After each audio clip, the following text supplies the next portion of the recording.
Assalamu alaikum, everyone. My name is Bisma Anwar. I'm a licensed mental health counselor, and you are at my page, Therapicino, for this Instagram Live in collaboration with Muslims Thrive, who, is an organization that I'm a part of, and, we work to help and support the mental health of Muslims across New York City.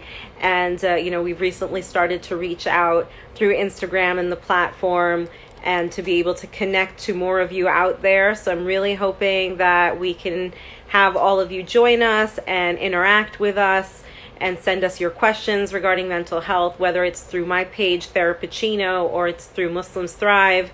Omar Shareef, Dr. Omar Shareef is going to be joining me today as we're going to be talking about a really important topic. And, I'm just going to pin it here for you guys so that you know. And Omar is up in just a second.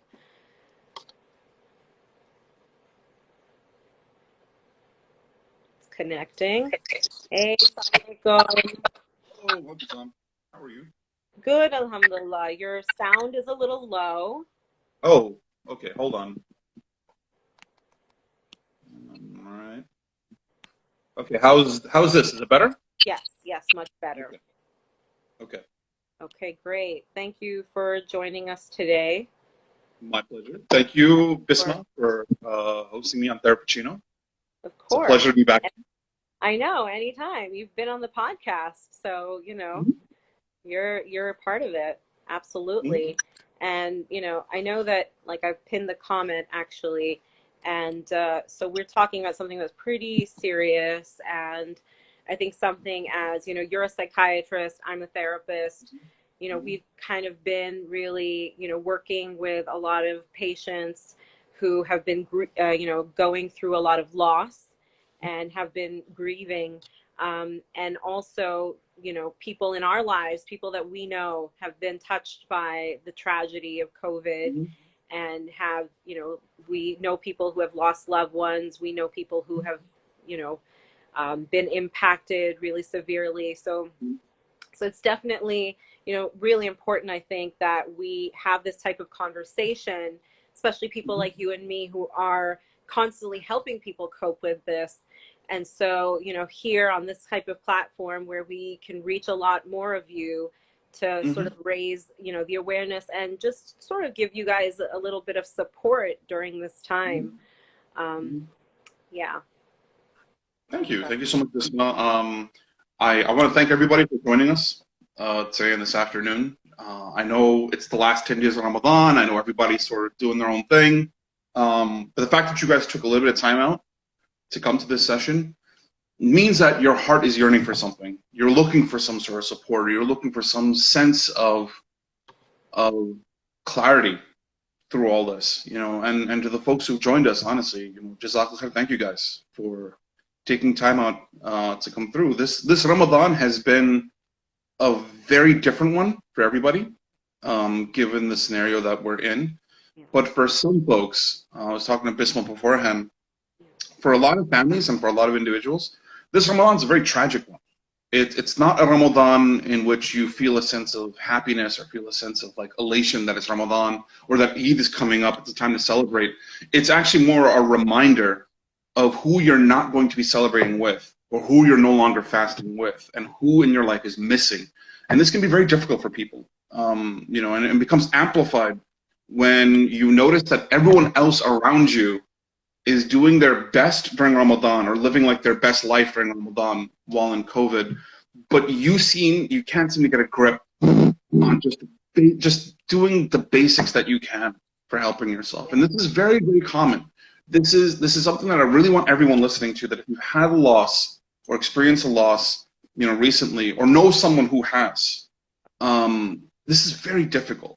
It's very difficult to do this. You can't expect them to have the same experience fasting as you do, the same sort of iftar experience you do, the same sort of praying that you do. There's something different in their mentality, and this is what is important to recognize, that everybody grieves differently. Everyone copes with loss differently.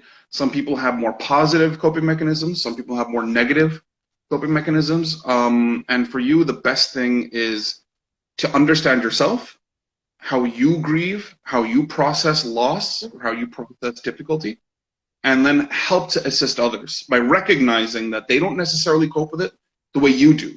So don't force someone to do something that helps you, assuming that it helps them. It's well-intentioned, but honestly can backfire for some. You know, so to any people listening here, if anyone has told you, you know, forcing you, make sure you pray, make sure you fast, make sure you do this, you have to do this, you need to do that, make lots of dua and it'll go away, you know, you'll feel better again. You know that from two Muslims here, both Bisma and myself, as Muslims and as practitioners, we are telling you that, you know, this is not a matter of your deen being low or you being a bad Muslim or it's a bad Ramadan or something. None of that is true or applicable to you. Your Ramadan is indeed a struggle, but it's your struggle, and Allah is not ignorant of your struggle. Absolutely. So put yourself down or put the Ramadan down if it has not been the same Ramadan that other people are experiencing. You know, my heart honestly goes out to you guys who are suffering through this, through such a blessed month. It's incredibly difficult. Absolutely. Yeah, absolutely, Omar. I think, you know, you're right. This sort of sense that we always feel we want to make the most out of this month. You know, it comes once a year, and you know, we have a lot of hopes for it. We have a lot of expectations from ourselves. But I think kind of just realizing and recognizing and reminding ourselves that we are in the middle of a pandemic, and there's a lot of really serious things going around, and there's a lot of, you know, changes that have gone on in our lives.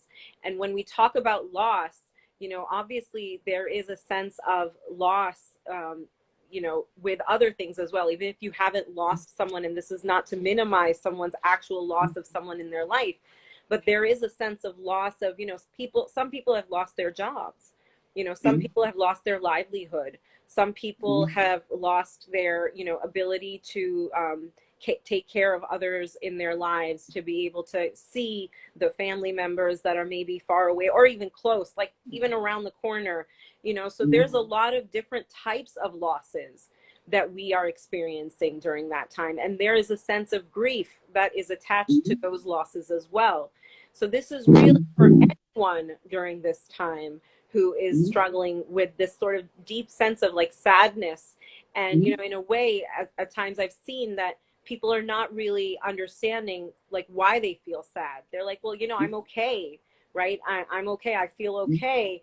And so, but why do I feel this like sense, this low feeling and this emotion and inability to feel joy and happiness, right? Like you were talking about Eid, and I was like, yes, this Eid is very different because normally Eid for us is like a celebration at the end of the month.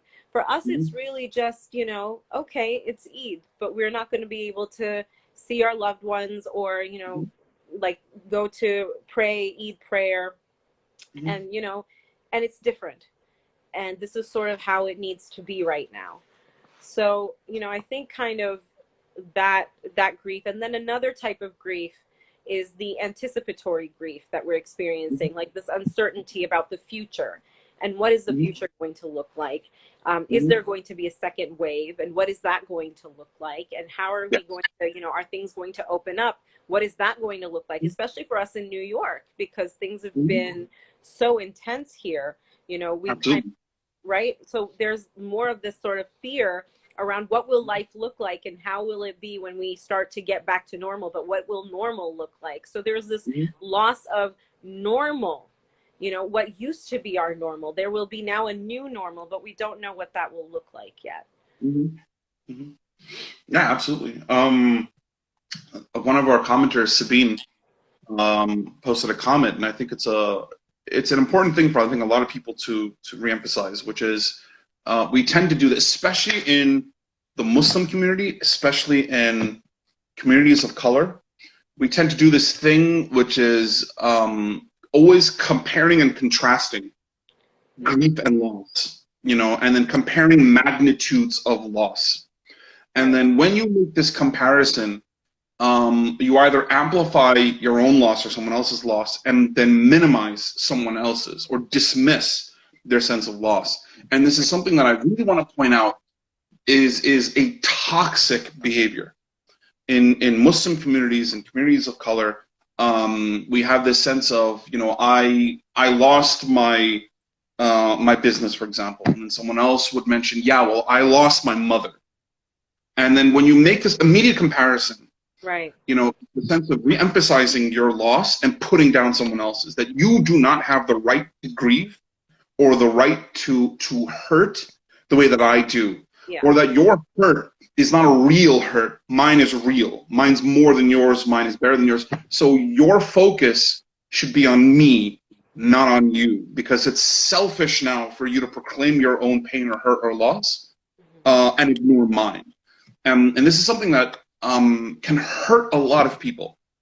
It absolutely can hurt a lot of people. And we see this a lot, especially now during this pandemic, when everyone is hyper-focused on their screens. Everyone is on social media. Everyone is glued to whatever screen is nearest to them, because this is our outlet to the outside world. So you're seeing all these posts of people posting about family members they've lost, people posting about jobs they've lost, people posting about family members abroad or situations abroad that they can't do anything about.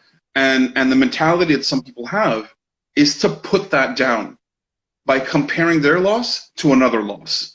And then what we create is we sort of create like the Depression Olympics is what we create, where it's a constant race to the bottom to see who is the one suffering the most on this planet.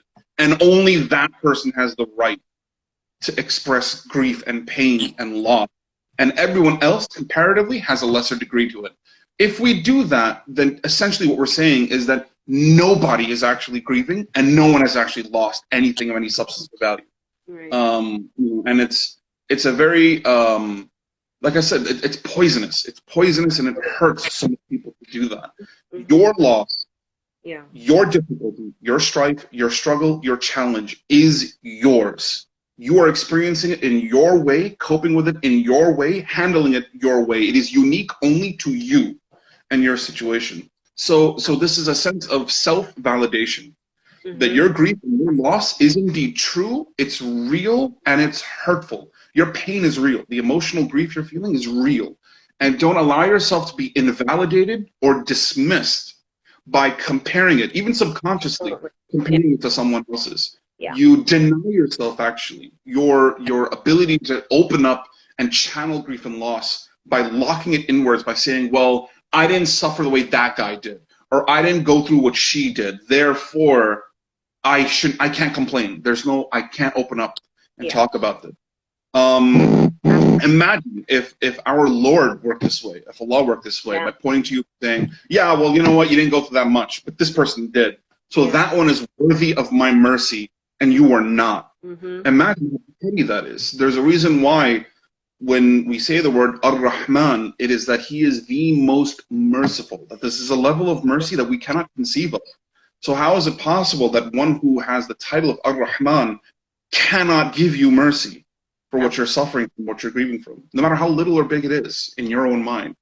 So keep that in mind, that you are never alone in your grief and your loss, and that even if there might be a spectrum of what that loss is, internally inside your own mind, you perceive it the way you perceive it.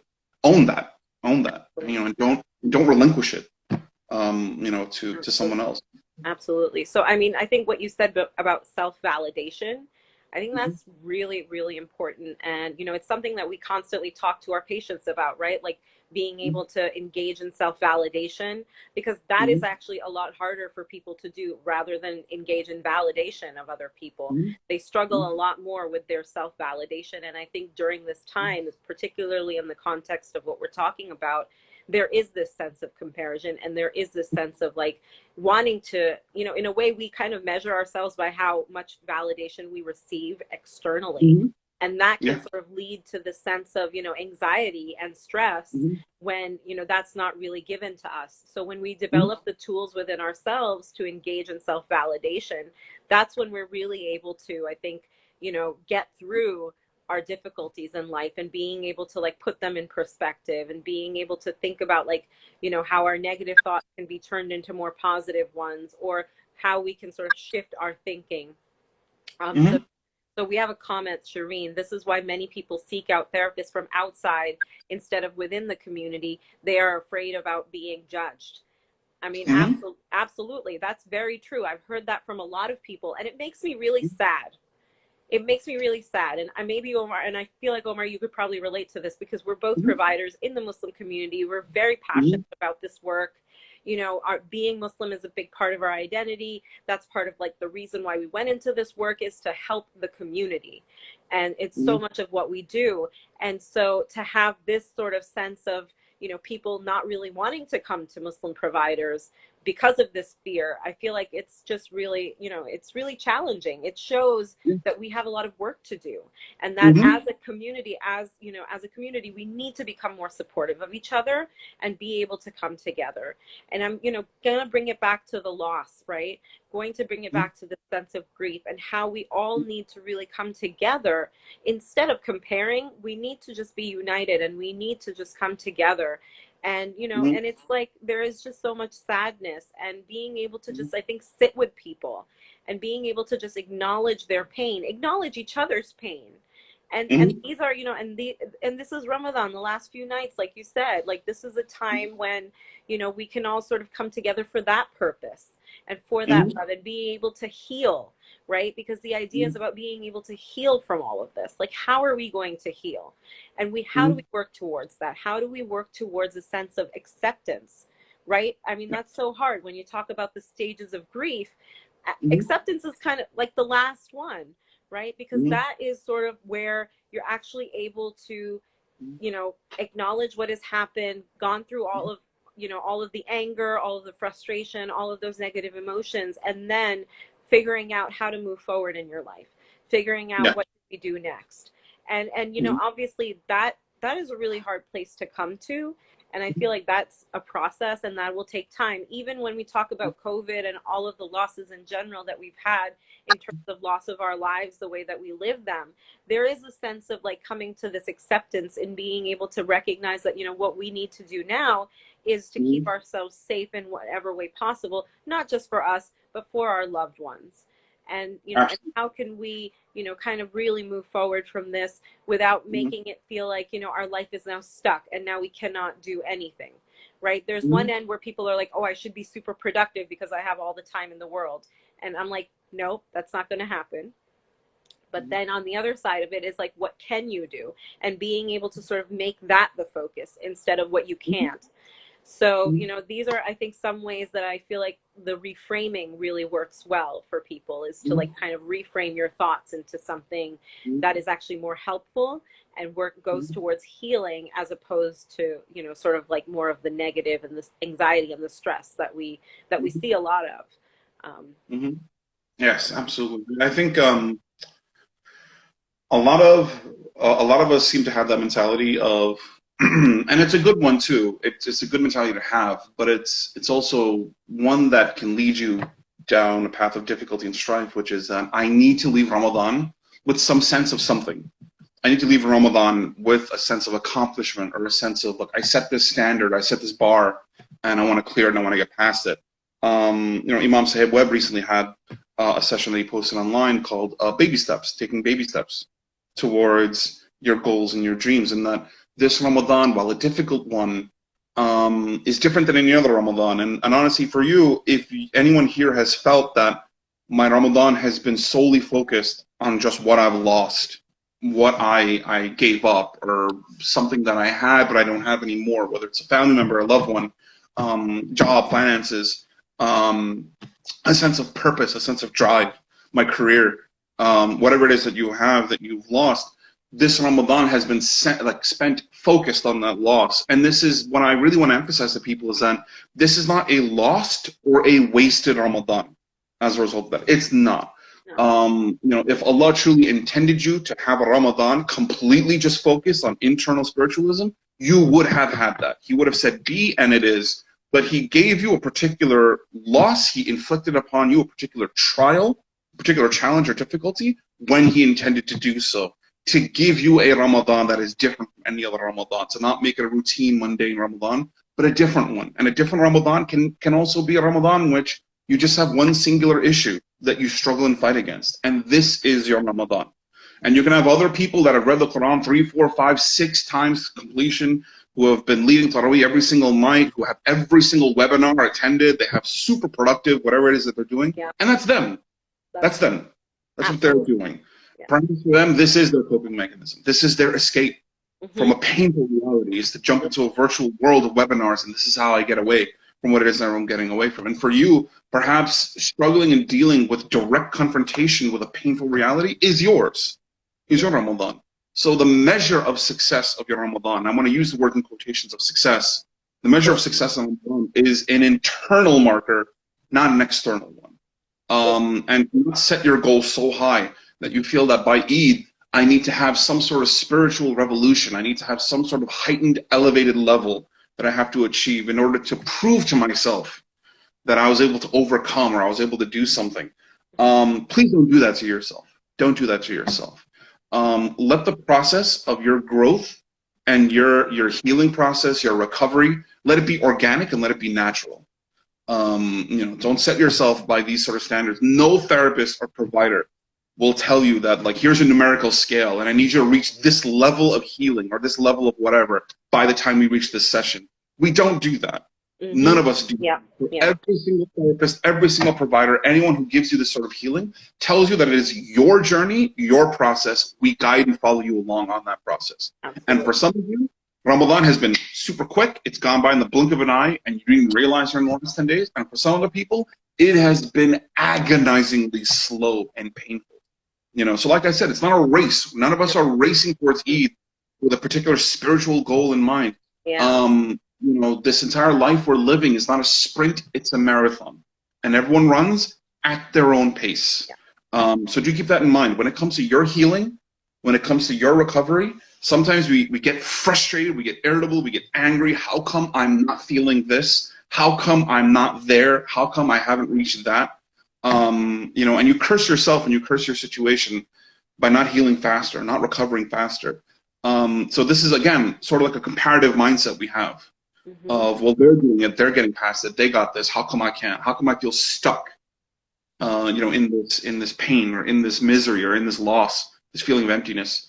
You know, so I do want to emphasize for anyone here, you know, I don't want you rushing in these last 10 days to feel a sense of something. Sure. This is something that you're forcing yourself into an emotion that has not naturally grown and developed. It doesn't work that way. It's like forcing a flower to bloom. It blooms when it's ready, not when you force it to. You know, so for yourself, for your healing, and for your recovery, let your own recovery bloom on its own, in its own way, on its own time. That's the most natural way of recovering full term, like long-term recovery. It's the best way to give yourself a sense of long-term recovery. Absolutely. And I know we have a question. I think we'll respond to that at the end. We'll give the last 5 minutes to questions. And if anybody else has any other questions, please send them in the chat and we will respond back. I think what, Omar, with what you're saying, it's also like this sense of practicing self-compassion, you know, being able to be compassionate towards ourselves and being able to be compassionate towards others during this time as well. Not to, you know, expect a lot from ourselves or from other people, just kind of recognizing that we are all in this together and that we are all suffering in one way or another, and we're all grieving in one way or another, and that we have to just give ourselves space, and we have to also be, you know, a support to one another during this time. So I think like this staying connected with friends and family in whatever way possible, you know, virtually or in any other way that's possible. I think kind of being able to engage in that is really important. It's like a really great reminder for people that, you know, we're still together, you know, we're not alone. And even though it seems like we're all in our homes, you know, we're here, right? Like we're here, I'm talking to you, you're talking to me, we're talking to our like audience, and we're connecting with all these people. And, you know, it's a beautiful thing. It really is, I think. And, you know, it's not like a sense of, you know, like going overdrive on that either. Obviously, you want to maybe filter through some of the things that are most important to you. And obviously some things matter. For some of you who are joining us today, mental health probably matters to you in one way or another. And you're, you know, wanting to learn more about it and you're wanting to talk and engage about it. So that's why Absolutely. you're here listening to us. And Mm-hmm. I think also, one thing that I feel like really helps in terms of like coping during this time is to minimize the exposure to, like news and social media. At the same time, like it serves a good purpose, but then also I think kind of recognizing on the other end that when we have too much of an input of information, of negative information, it really impacts you. It makes you Mm-hmm. feel more sad, right? We're talking Mm-hmm. about like the grief and the loss, and when you're reading, hearing more on the news, and you're hearing these numbers and you're hearing these stories day in, day out, it can be very intense, and it can really amplify everything that you're already experiencing. So I think being able to take some of that time and taking some breaks from that, and yes, of course, you want to keep up to date with what's happening in the world, but also just being sort of mindful of that as well. um, and I think like also sort of like being able to recognize like what are some things that are outside of our control, right? So a lot of our anxieties and stress comes from this sense of feeling very helpless right now, feeling like there's nothing in our control, like we don't, we can't even go outside of our house without a mask on. That's how out of control we are. And that cause of anxiety, I think kind of bringing it back in a way and trying to think about, well, what is it that I do have control over?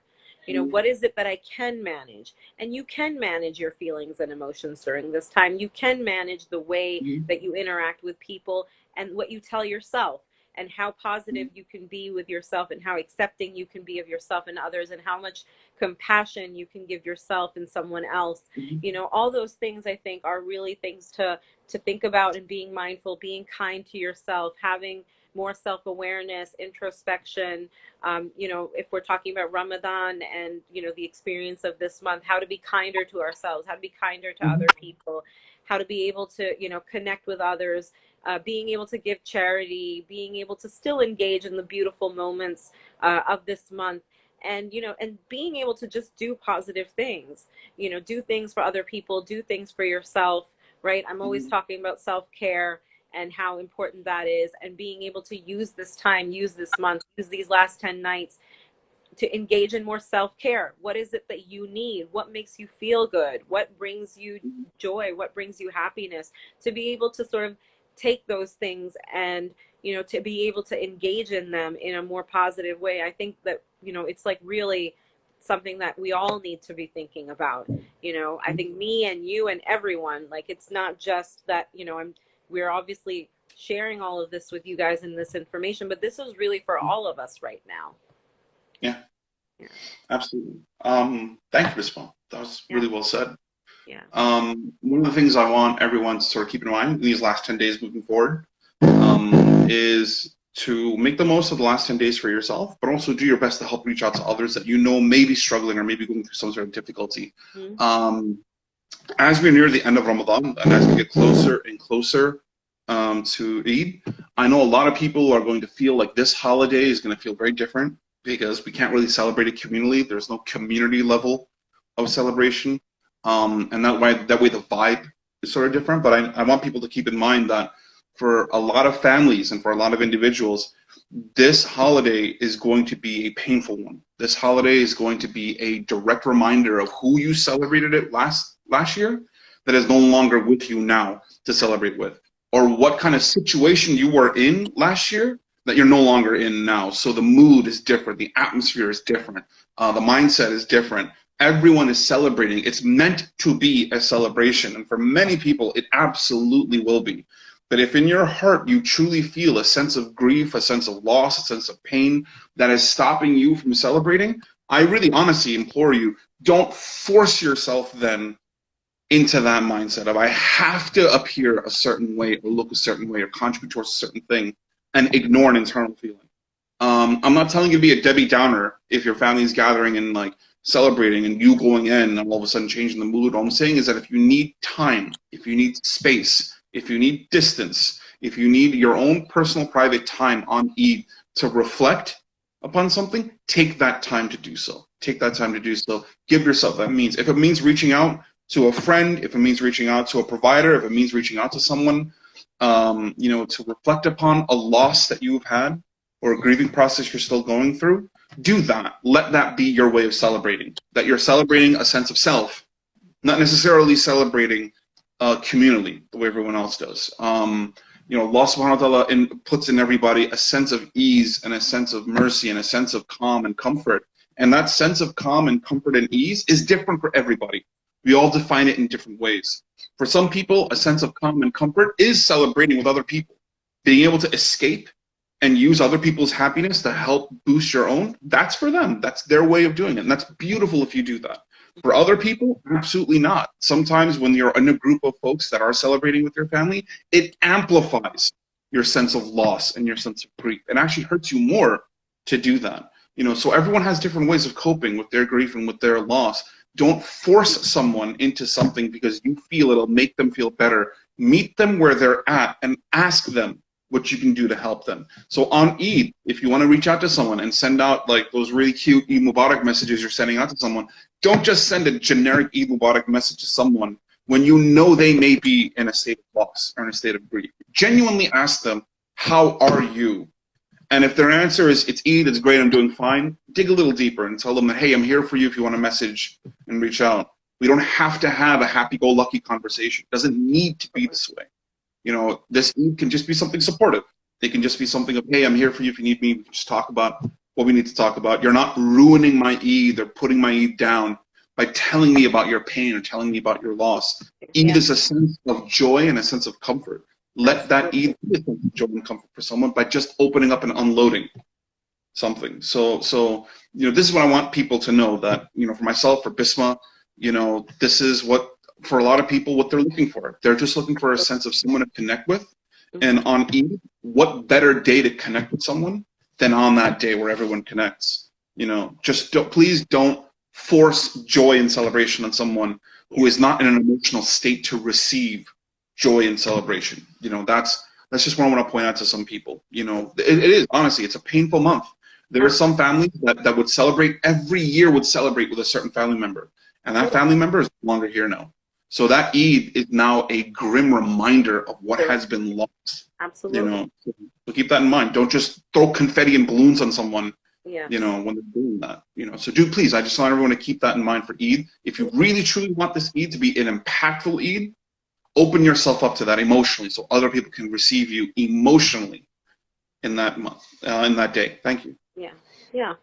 Thank you, Omar, for saying that. I think it is a really important reminder to not forget, what other people's pain and suffering might be during that time and that day in particular, and what that would mean for a lot of people. And I think, the best that you can really do, when someone loses someone, there are no words, right? There is nothing that you can say to make it better, but you can be there for them. You can listen to them. You can spend time with them. You can just sit with them, right? Sit with their silence and being able to just be there as just your presence being a comfort. And if it's like calling them on the phone, just talking to them. Maybe they, some people feel like they need to get their mind off of it. So, you sort of meet them wherever they're at, right? You kind of engage with them and you sort of see how they are. You kind of read the room, so to speak.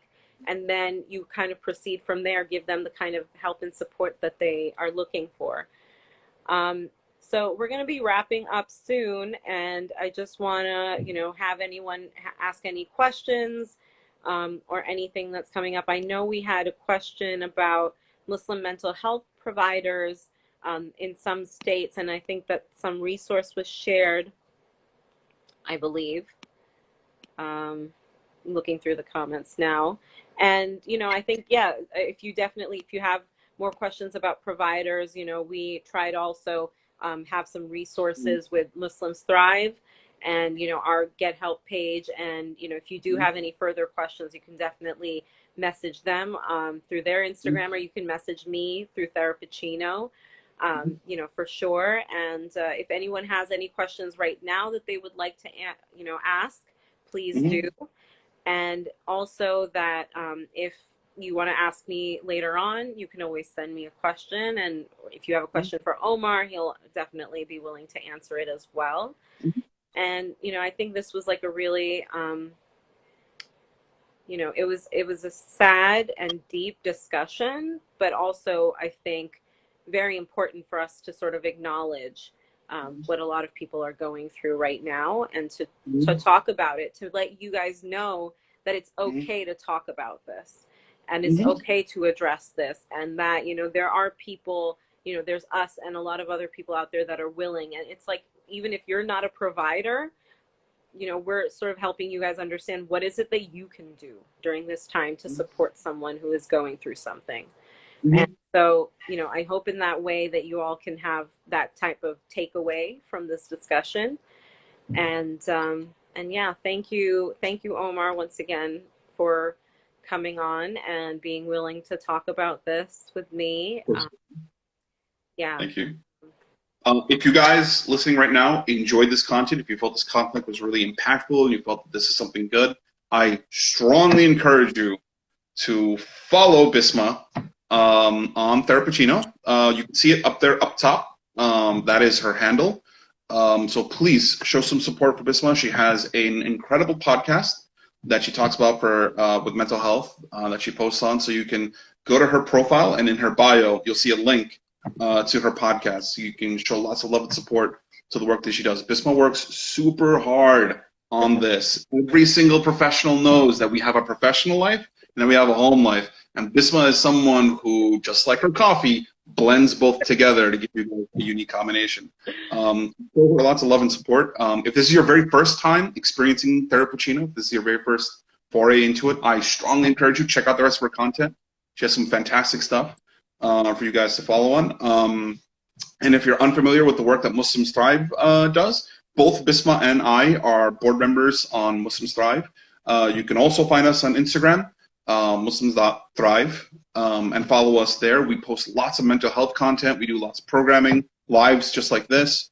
So if you feel, even if you yourself don't really need this content, if you know someone who can benefit from this content, maybe suffering and struggling with something, send this to them, link them to that so they can also connect with us. And hopefully, inshallah, get some benefit from what we talked about today and what we post in the future. Absolutely. Thank you so much, Omar, for your kind words about the podcast.